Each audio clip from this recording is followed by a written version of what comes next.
Terima kasih sembari Bang merespon Refli yang Harun. menyampaikan. Apa ya?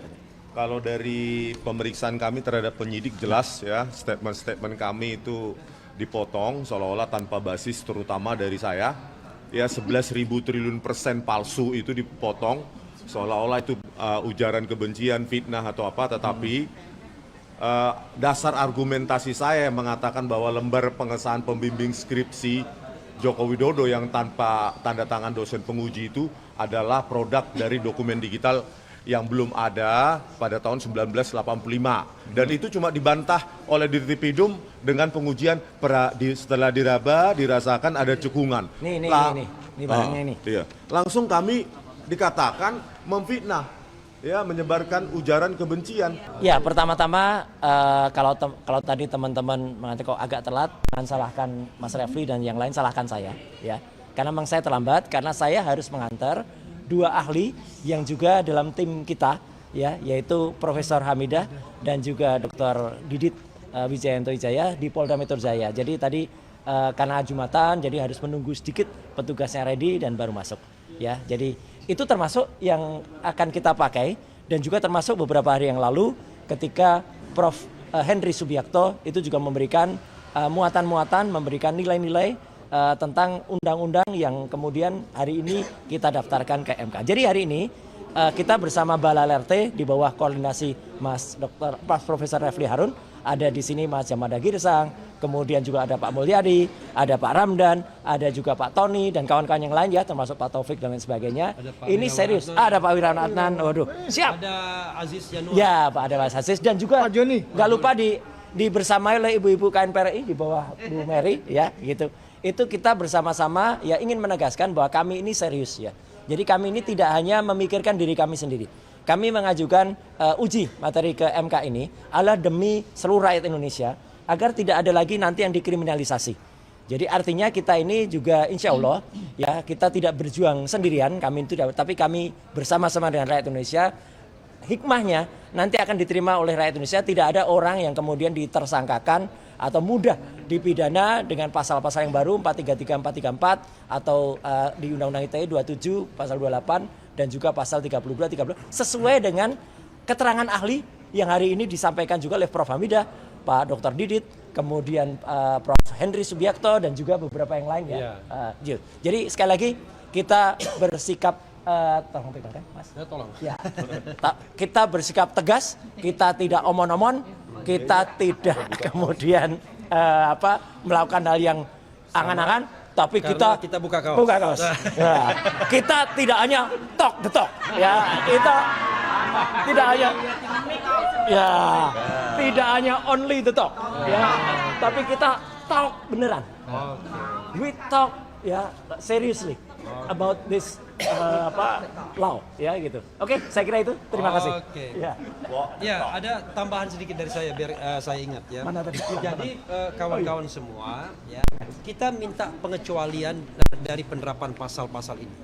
Jadi pasal-pasal yang kita permasalahkan tersebut seharusnya tidak berlaku untuk yang namanya pejabat publik. Jadi pejabat publik tidak boleh tersinggung kalau kemudian urusan-urusan publik itu dilakukan penelitian, skrutinai oleh masyarakat. Jadi pejabat publik dan urusan publik. Nah, ijazah, walaupun ini kita menguji norma, ijazah itu kan sudah urusan publik. Iya.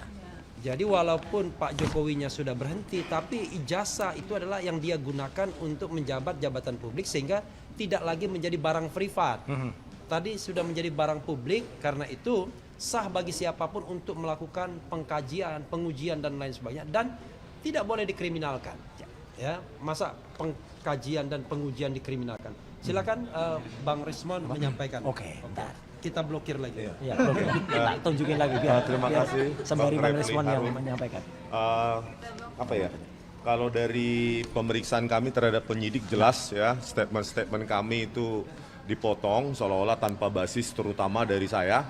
Ya 11.000 triliun persen palsu itu dipotong seolah-olah itu ujaran kebencian, fitnah atau apa, tetapi dasar argumentasi saya mengatakan bahwa lembar pengesahan pembimbing skripsi Joko Widodo yang tanpa tanda tangan dosen penguji itu adalah produk dari dokumen digital yang belum ada pada tahun 1985. Dan itu cuma dibantah oleh Dirtipidum dengan pengujian setelah diraba, dirasakan ada cekungan. Nih barangnya ini. Iya. Langsung kami dikatakan memfitnah, ya, menyebarkan ujaran kebencian. Bagaimana pengujian saya, phone identification, dibantah dengan indera perasa. Ya, indera perasa dirasakan ada cekungan. Terus kami disimpulkan oleh para ahli mereka itu melakukan ujaran kebencian itu 11.000 triliun %. Itu sangat ditekankan berulang-ulang pada saat proses penyidikan. Nah, kembali kenapa kami ke Mahkamah Konstitusi, dari sudut pandang saya yang awam, bukan orang hukum, saya kira memang pasal-pasal untuk pencemaran nama baik, fitnah maupun Undang-Undang ITE, ya, pasal 32 dan 35 itu harusnya dilakukan interpretasi yang terkekang kalau saya. Jadi interpretasi yang terkekang, ada batasan-batasan, ada pengecualian-pengecualian. Jadi itu yang kami akan perjuangkan. Bagaimana mungkin ini yang disorot media nasional, bahkan mungkin media internasional saja, ya, pasal-pasal itu bisa dengan semena-mena ya diterapkan kepada kami. Bagaimana kepada orang-orang atau peneliti-peneliti, penulis-penulis, dan pemikir-pemikir, filsuf-filsuf yang ada di Indonesia ini, itu akan dengan enteng, dengan gampang diterapkan pasal ini yang tidak disorot media nasional. Oleh karena itu, ini sebenarnya perjuangan dari tim PHRRT, ya, Bang Refli Harun dan kawan-kawan, ini sebenarnya untuk menyelamatkan anak cucu kita, bukan hanya tentang hak demokrasi, tetapi hak peneliti dan pemikir di Indonesia. Jangan karena kesimpulan kami itu bertentangan atau melukai atau bahkan membongkar rahasia dari pejabat atau mantan pejabat, langsung parcok itu dipakai untuk menersangkakan orang. Begitu. Terima kasih. Oke. Ya, itu kawan-kawan semua, ada pertanyaan nggak? Biasanya nggak ada pertanyaan, tapi setelah bubar ada pertanyaan masing-masing. Cukup ya? Cukup. Oke ya, kalau cukup kita selesaikan. Ada yang mau komentar dari PH? Nggak ada. Cukup. Nggak ada gambar parcok di sini ya. Ini cuma bajunya aja ya. Ada Ya, tuyul. kawan-kawan semua, terima kasih atas Apa? Yang mana? Tuyul. Oh, ini bukan soal tuyul hari ini, bukan. Oh iya, beda. ini beda tempat ya. Nanti apa? Kemarin kita habis dari sidang di sini, Pak Ya. Subhan. Ya. Pas poin tentang pilpres, tentang kewarganegaraan, kan tentang Anies Baswedan boleh dibaca. Tapi ketika Joko Widodo dan Gibran dianggap sudah dibaca. Loh. Hakimnya Taman Anwar Usman. Walah. Iya. Enggak, itu soal lain ya. Soal lain, ya. Jadi kita berharap bahwa 9 hakim konstitusi ini akan berlaku netral, independen. Kalau netral aja giginya 0. Oh iya, bisa didorong. Independen itu adalah bagaimana berpihak pada kebenaran dan keadilan sesuai dengan sumpahnya. Oke. Dan kita berharap bahwa ya interpretasinya akan mengarah kepada bahwa tidak akan ada kriminalisasi terhadap pasal-pasal yang memang diperuntukkan untuk kegiatan berpikir. Ya. Apalagi dalam ranah demokrasi, konstitusi dan hak asasi manusia. Itu saja ya. Oke. Wabillahi taufiq wal hidayah. Terima kasih Assalamualaikum teman-teman warahmatullahi semuanya. wabarakatuh. We walk the talk. Not only talk the talk.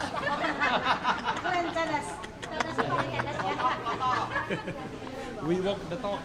Iya. Not only petok. Bukan not only. Bang, tanya dikit Bang, ini informal. Iya. Itu surat keterangan Gibran Agustus 2019 itu bisa digugat nggak di sini? Diuji di Mahkamah Konstitusi? Dengan cara melingkar. Melingkar. Ya, kita menguji norma pasal 222 ya. Mengenai syarat Ijazah boleh lagi Bang? Yang ijazah. Sama yang tuyul. sehingga Tuyul nanti ya. Katanya nggak ada tuyul.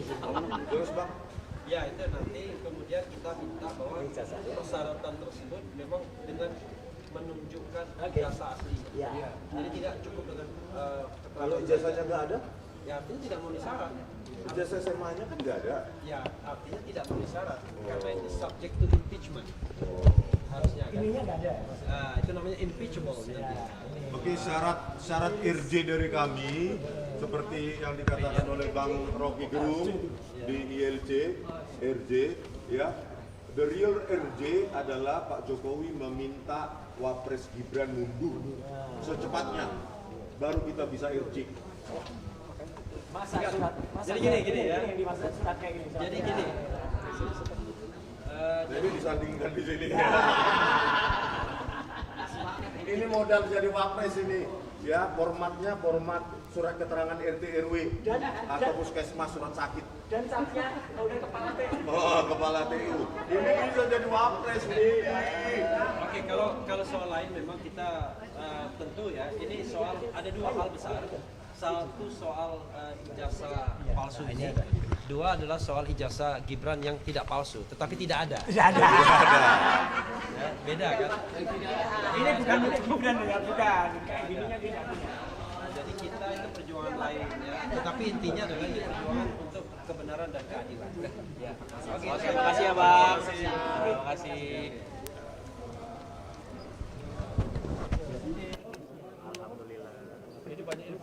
Subscribe, share, like, and comment. Subscribe, share, like, and comment. Subscribe, share, like, and comment. Subscribe, share, like, and comment. Subscribe, share, like, and comment.